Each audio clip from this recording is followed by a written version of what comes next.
Merci beaucoup pour cette invitation. Une voix en exil, sinon rien. C'était ainsi que décrivait RSF dans la situation de droit de la liberté de la presse et des outils dans son rapport annuel de février 2017. Je tiens dans un premier temps, avant vraiment un mot à l'appui à vous, sincèrement, le travail que tu mènes ici est considérable, mais j'espère que vraiment les Égyptiens un jour se rendront compte. Je te remercie sincèrement dans le combat que tu mènes, et je serai toujours à tes côtés pour pousser et défendre la liberté dans notre monde. C'est une fierté pour moi d'être aujourd'hui avec Shermak. C'est une fierté pour le pays, parce que c'est quelqu'un qui a compris que la liberté est le bien le plus cher que vous ayez. Et c'est quelque chose que nous devons promouvoir, défendre et appuyer. Je dis aussi que c'est une honte aux institutions de notre pays. C'est une honte pour la police, pour les acteurs de la police, de voir de telles agressions.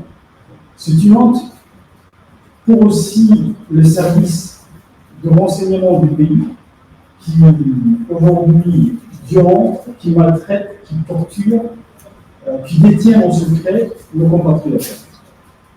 C'est une honte aussi pour la justice, qui est aujourd'hui dirigée par vraiment des amis qui sont aujourd'hui à la tête de cette institution. C'est une honte aussi pour le parquet judiciaire, qui entend, qui voit tout ce qui se passe, mais qui ne fait rien. J'espère qu'un jour très prochain, tout ce monde-là rendra compte aux judiciaires de leur complicité de ce qui se passe dans notre pays. Je reviens un petit peu sur le sujet. Dans notre pays, bien entendu, il y a des textes qui existent. Il y a des textes fondamentaux. La Constitution judiciaire, qui est vraiment notre contrat social, elle garantit, elle reconnaît solennellement son attachement aux principes et valeurs qui sont véhiculés, qui sont contenus dans la Déclaration universelle des droits de l'homme. Dans le préambule de la Constitution, cela est acté. La Déclaration universelle des droits de l'homme, la Charte africaine des droits de l'homme, tous ces éléments-là sont partie intégrante de notre Constitution. Et le régime djiboutien, qui a, c'est vrai, cédé du terrain dans les années 90, en acceptant de mettre en place pour la première fois dans notre pays une Constitution, revient aujourd'hui en arrière et récupère tout ce qui a été cédé à cette époque-là. Nous retrouvons une pratique, un état d'esprit qui a été instauré par la loi de 1981, qui concernait la loi de mobilisation, où il y avait un parti unique, où il y avait une seule façon de voir les choses, où la liberté tout court a été donc proscrite. Nous retrouvons aujourd'hui dans cette situation. Comme je dis, vraiment le texte initial dans notre pays, la Constitution, elle réclame son attachement à ses principes et à valeurs. Ensuite, il y a une loi qui est intervenue. Cette loi, c'était vraiment le premier coup qui a été porté à ces libertés. C'est la loi de 1992 qui concerne la communication. Et cette loi contenait déjà des dispositions qui punissaient les journalistes ou les gens qui contrevenaient, qui outrepassaient certaines limites. C'est des éléments qu'on peut considérer dans un premier temps normal dans un état de droit. Mais quand vous confiez la gestion, l'exécution de ces dispositifs à des magistrats qui ne sont pas du tout indépendants, une justice qui n'est pas du tout indépendante, ça donne des résultats que nous voyons aujourd'hui devant nous.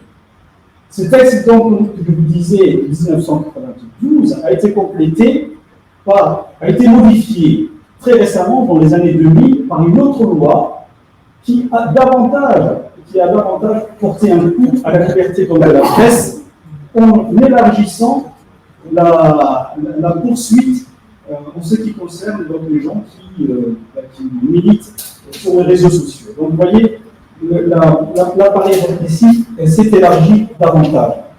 À côté de cela, on retrouve à Djibouti, et c'est une spécificité aussi de notre pays, on a dans le code pénal djiboutien beaucoup de dispositifs qui permettent aujourd'hui au système djiboutien de poursuivre les défenseurs des libertés en utilisant donc le code pénal. L'injure publique aujourd'hui, donc c'est très souvent utilisé, la diffamation publique est très souvent utilisée, la dénonciation calomnieuse est très souvent utilisée aussi contre les défenseurs des libertés publiques. Pourtant, pour rien vous cacher, j'appartiens aussi à une génération qui a connu vraiment de belles choses. Dans les années 80, moi je me souviens qu'il y avait des émissions qui étaient intéressantes dans le pays. Il y avait des journaux qui existaient, qui sortaient dans les années 80. Cela n'existe pas aujourd'hui. Les jeunes de 30 ans ne connaissent pas. Nous, on avait des émissions à la télé. Je ne sais pas si certains s'en souviennent. Des personnes, des vieux comme Mahmoud s'en souviendront en gros blanc. Donc c'était un journaliste qui animait cela. Il y avait aussi des émissions, alors je vais essayer de les retrouver, Mahakarma, qui existait. Donc c'était vraiment des débats qui étaient assez sérieux. Et donc, dans ce pays, il s'est passé des choses. Il y avait un Soudan, c'était aussi une émission qui était très intéressante pour le pays. Et sauf donc, à la nation djiboutienne, il y avait aussi des rubriques qui portaient Gogo. Il y avait le guide d'Abdallah, je ne sais pas si les anciens se rappellent. On avait aussi la page du courrier des lecteurs, donc il y avait aussi une possibilité qui était donnée aux Djiboutiens de pouvoir s'exprimer et de dire leur mécontentement. Tous ces éléments-là aujourd'hui n'existent pas. Donc, le régime djiboutien, qui est aujourd'hui dirigé par Salah Mohamed, qui est fort semblable, pour ceux qui ne le connaissent pas, qui est fort semblable à celui qui existe en Tunisie, où la corruption a été généralisée, et le népotisme s'est retrouvé à tous les étages vraiment des nations du pays. C'est ce que nous retrouvons aujourd'hui. Et ces journalistes, comme j'ai remarqué, très courageux, donc vraiment, ça me rend triste et ça me rend aussi fier de te voir aujourd'hui devant moi ici, parce que je me dis, il y a de l'espoir dans le pays, parce qu'il y a des gens qui luttent pour la liberté, qui est un de vraiment du bien le plus cher dans notre pays. J'ai remarqué qu'il aurait pu compter sur une justice, mais la justice aujourd'hui dans notre pays n'est plus indépendante. Et comme vous le savez, le dernier coup de grâce, vraiment le coup de grâce a été porté le 15 octobre. Le 15 octobre dernier, en 2024, Ismaël Marguerite et sa famille ont porté un coup de grâce à la justice, aux instances de ce pays. En réorganisant la justice, en confiant aujourd'hui la présidence de la Cour suprême à quelqu'un qu'on connaissait réellement, qui est très proche du système du régime. Et j'ai peur pour mon pays, j'ai peur pour les défenseurs des droits de l'homme. La répression elle va s'accentuer et la justice, elle sera encore, donc elle était ce qu'elle était, mais elle sera encore sous l'emprise de cette personne qui était hier procureur général de la République. Moi, en tant que juriste, j'étais toujours choqué quand j'écoutais ces communiqués, parce qu'il violait les règles de droit, qui sont vraiment basiques, dans la présomption d'innocence quand il intervenait, car il avait l'impression que la personne était déjà condamnée. Et aujourd'hui, cette personne se retrouve à la tête de la Cour suprême. Et on présume de l'organisation qui se dessine aujourd'hui que c'est lui-même qui a réellement réorganisé et qui a fomenté et qui a pris des gens qui lui étaient proches pour aujourd'hui non seulement le remplacer en qualité de procureur général, mais également procureur de la République. Moi, je crains pour mon pays. La liberté ou les défenseurs des droits de l'homme passeront encore vraiment de très mauvais moments.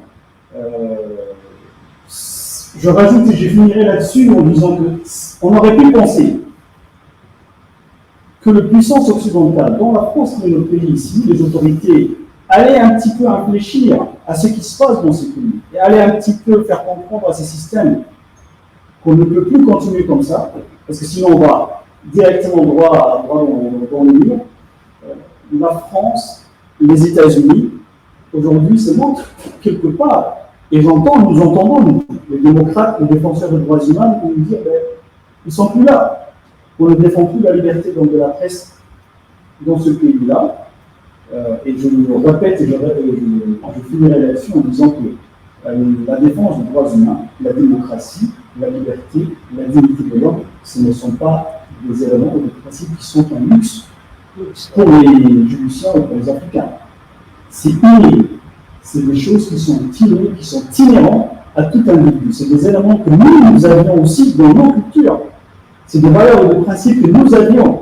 Et ces valeurs et ces principes que nous avons transcrits, accouchés sur du papier, qui ne sont pas des valeurs, mais des principes que nous partageons avec le reste du monde, ces principes et ces valeurs sont aujourd'hui violées, sont aujourd'hui neutralisées par une petite famille qui se comportent vraiment comme décrivait il y a quelque temps l'ambassadeur américain quand il était en Tunisie, comme un petit clan mafieux qu'on a beaucoup de mal à suivre. Et nous espérons réellement que la communauté internationale et surtout la puissance occidentale qui est présente aujourd'hui se rappelleront que les démocrates djiboutiens ont besoin aussi d'eux et que demain ils demanderont des comptes aussi à ces puissances occidentales si rien n'est fait et si vraiment on continue comme le pays pour lequel nous on craint beaucoup l'utilisation des taux qui risquent d'arriver. On entend beaucoup aussi à ce que vraiment vous puissiez aussi réfléchir et peser sur les dirigeants djiboutiens. Merci beaucoup, et Chamake, vous avez toute ma reconnaissance.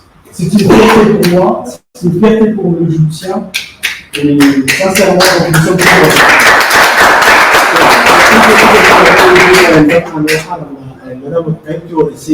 أفكر فريق جنرال قاعدين وحنا إلى خون الدكتوراه صغيرة ما تعمل له هاي أفضل حقوق العلماء حتى من هي الحقوق والباهيين والهاي جمود في كتاب هذا والباهيين تأقوى شرح أو مواضع تأقوى هذا المادة الجنوبية وكنت متكلم بدكتور تقدمه حتى عليها حقوق والباهيين الجنوبية كان الرئاسة طاولة راعي ورقة والله الرحمن الرحيم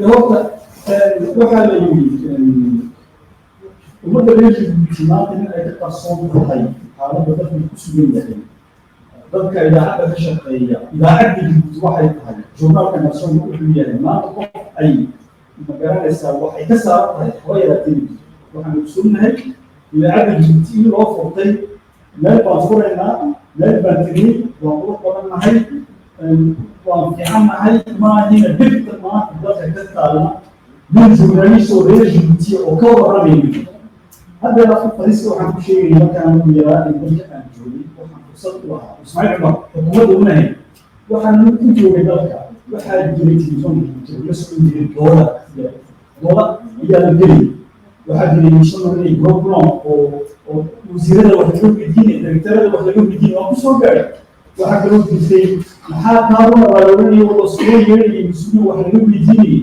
waxaasoo ku noqon dadkii u weydi jirtay oo idaacaddu way shaqaynaysay journaliseed abubakar muusaan xasuusanaya oo magaranaysaa inishada ka qayb gelayay abubakar muuse intaa usoo shaqeeyo sidaa usoo shaqeeyo waa soo timada reer Djibouti wixii loogu magaranaysaa loogu abaagii waa garanaysa inankiisii waa la dhibaateeyey la xiray shaqadii laga eriyey waa dadka waxaa maanta magaranaysaa dadkeena madax baa nahay iyo wax baa nahay nagala inaga weya marka waxa journalist dadkeena jooga wax alla waxay hayaan maanta ummadda reer Djibouti faa'iida ay waxay meesha ku joogaan inay ilaaliyaan nidaamka oo ay faaniyaan waa qurux badan waxay ilaaliyeen meesha ku joogaan sidii magaranaysaa journalka loo dhigay farafdaada ee iska sugan